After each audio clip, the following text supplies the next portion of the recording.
पेनड्राईव्हमध्ये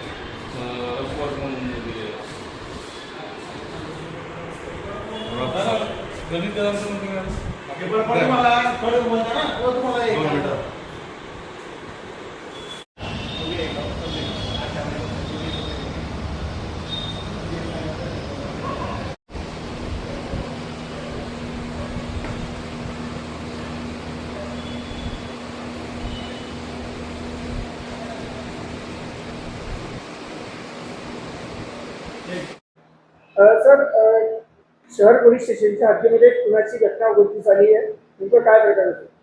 जळगाव शहर पोलीस स्टेशनच्या हद्दीतील केसी पार्क, कानडदा रोड या परिसरातील भरत नामदेव पाटील या इसमात रात्री सिव्हिल हॉस्पिटलला उशिराने दाखल करण्यात आले होते मयत स्थितीत. त्यावरून जळगाव शहर पोलीस स्टेशनला आज 6 मे 2026 रोजी अकस्मात मृत्यू क्रमांक 14/26 याप्रमाणे चौकशी नोंद करण्यात आली होती. सदर अकस्मात मृत्यूच्या चौकशीमध्ये त्याच्या मृत्यूबद्दल त्याच्या भावाने आणि त्याच्या पुतण्याने शंका उपस्थित केलेली होती. सदर चौकशीमध्ये त्याच्या कौटुंबिक वादातून त्याच्या पत्नीनेच त्याच्यासोबत हा प्रकार घडल्याचं उघड आलेले आणि त्यातून आता जळगाव शहर पोलीस स्टेशनला खुनाचा गुन्हा नोंद करण्याची प्रक्रिया सुरू आहे. पुढील तपास चालू आहे.